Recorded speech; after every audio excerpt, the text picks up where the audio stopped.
जब भी हम कोई कमाई करते हैं, कंपनी हमारे पेमेंट से 5 से 10% कट करके सरकार को जमा कर देती है। इसको कहा जाता है टीडीएस।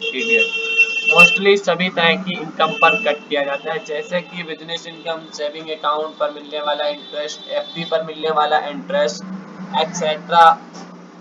आज इस वीडियो में हम दिखाने वाले हैं कि आप पैन कार्ड पर कब कितना टीडीएस कट किया गया है, ये आप कैसे चेक करेंगे। आपका जो टीडीएस अमाउंट कट हुआ है, ये आपको रिफंड कैसे मिलेगा। तो चलिए शुरू करते हैं। आपको अपने पैन कार्ड पर मिलने वाला टीडीएस कट किया गया, ये आप किस तरीके से चेक करेंगे। इसको चेक करने के लिए आपको इनकम टैक्स की वेबसाइट पर आ जाना है। वेबसाइट पे आने के बाद आपको यहाँ लॉगिन वाले ऑप्शन पे क्लिक कर देना है। यदि आप पहले से रजिस्टर्ड नहीं है तो आप यहाँ पे जाके रजिस्टर्ड कर सकते हैं। मेरी आईडी से पहले से ही क्रिएट है, तो मैं यहाँ पे अपनी आईडी को डाल के लॉगिन करने वाला हूँ।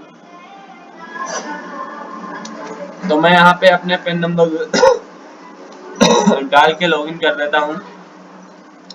लॉगिन करने के बाद टर्म एंड कंडीशन को एक्सेप्ट करना है और अपने पासवर्ड को फिल कर देना है।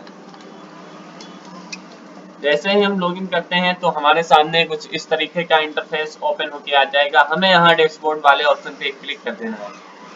जैसे ही हम डैशबोर्ड वाले ऑप्शन पे क्लिक करेंगे तो हमारे सामने कुछ इस तरीके की एक लाइन बन के आ जाएगी। तो हमें यहाँ पर अपना टीडीएस चेक करना है। तो हम इसको किस तरीके से चेक करेंगे, सबसे पहले हमें यहाँ पे आ जाना है ई फाइल वाले ऑप्शन में।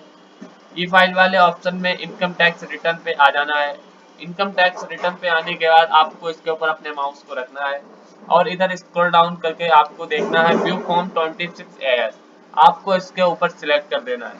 सिलेक्ट करने के बाद आपके सामने इस तरीके का डिस्क्लेमर आएगा। आपको इसको यहाँ से कंफर्म कर देना है। जैसे ही आप कंफर्म करेंगे तो आपके सामने अटेंशन टैक्स पेयर करके आ जाएगा। आपको यहाँ टर्म एंड कंडीशन को एक्सेप्ट करना है और प्रोसीड कर देना है। जैसे ही आप प्रोसीड करेंगे तो आपको यहाँ पे एक ऑप्शन शो हो जाएगा, व्यू वेरीफाइड टैक्स क्रेडिट। इस ऑप्शन पे क्लिक करने के बाद आपको यहाँ पे view form 26AS annual tax statement, हमें इस वाले ऑप्शन को सिलेक्ट कर लेना है। जैसे ही हम इस वाले ऑप्शन को सिलेक्ट करेंगे तो हमारे सामने form 26AS annual tax statement का ऑप्शन ओपन होके आ जाएगा। हमें यहाँ असाइनमेंट एयर में जिस असाइनमेंट एयर का हमें चेक करने वाला है, हम उसी असाइनमेंट एयर को चेक कर लेंगे।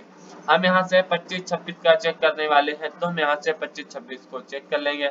व्यू एज में हम HTML को सिलेक्ट कर लेंगे और यहाँ पे व्यू एंड डाउनलोड वाले ऑप्शन पे क्लिक कर देंगे। जैसे ही हम व्यू एंड डाउनलोड वाले ऑप्शन पे क्लिक करेंगे, हमें थोड़ा सा स्क्रॉल डाउन कर लेना है।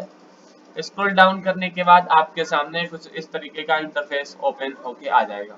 आपको यहाँ part 1 detail of tax deducted at source, इस वाले ऑप्शन को आपको देख लेना है। देखने के बाद आप यहाँ से देख सकते हैं मेरा 3 कंपनियों के थ्रू से टैक्स डिडक्ट हुआ है। ये डिडक्टेड कंपनी है, यहाँ पे आपको शो हो जाएंगी। एक तो मेरी CSC गवर्नेंस है, मैंने CSC के थ्रू ये यहाँ पे इसका 10 ऑफ डिडक्टर शो हो जाएगा। आपको यहाँ पे टोटल अमाउंट क्रेडिट मुझे मतलब कितना कमीशन मिला है, तो यहाँ पे मेरा कमीशन शो हो जाएगा। टोटल टैक्स डिडक्टेड यहाँ पे कितना है वो भी मुझे शो हो जाएगा। अब यहाँ पे जो मेरा टैक्स कंपनी ने काटा है, क्या वो मेरा टैक्स अभी इनकम टैक्स डिपार्टमेंट को जमा हुआ है, तो आप यहाँ देख सकते हैं total TDS deposit in rate 375, यानी मेरा TDS जो है वो इनकम टैक्स को जमा कर दिया गया है। बाकी आपके इनकम टैक्स डिपार्टमेंट में यहाँ जो डिडक्टेड आप सोर्स है, यहाँ पे और भी कंपनी हो सकती है आपकी जिस कंपनी से टैक्स कटता होगा और उसका TDS जो भी होता होगा आपके यहाँ पे शो हो जाएगा। मेरे में 3 शो हो रही है, तो हमारे यहाँ पे 3 ही दिखने वाली है, क्योंकि हमारा 3 ही कंपनी से टैक्स डिडक्ट होता है। यहाँ पे आपको और भी चीजें देखने को मिल जाएंगी। आपने किसी भी प्रॉपर्टी को खरीदा है उसका भी आपको यहाँ पे शो हो जाएगा। तो आपका सभी जो भी आपका TDS कटेगा वो सारा TDS आपको यहाँ पे शो हो जाएगा। यदि आप TDS को वापस लेना चाहते हैं तो आप अपने ITR को फाइल करवा सकते हैं किसी CA से, या आप इसको खुद भी ITR को फाइल कर सकते हैं। तो इस तरीके से हम TDS को चेक करते हैं। TDS को चेक करने का मैंने आपको तरीका बता दिया। आप इस तरीके से अपने TDS को चेक कर सकते हैं।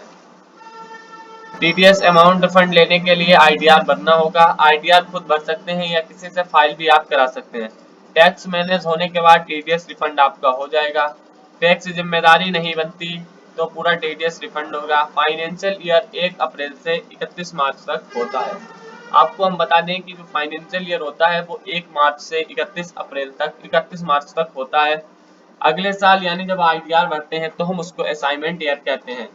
तो 25-26 जो हमारे भी असाइनमेंट ईयर होने वाला है। तो इस तरीके से आप TDS चेक करेंगे। यदि आपको वीडियो अच्छी लगी हो तो वीडियो को लाइक, शेयर और सब्सक्राइब चैनल को जरूर कीजिए। मिलते हैं एक और वीडियो में, तब तक के लिए गुड बाय।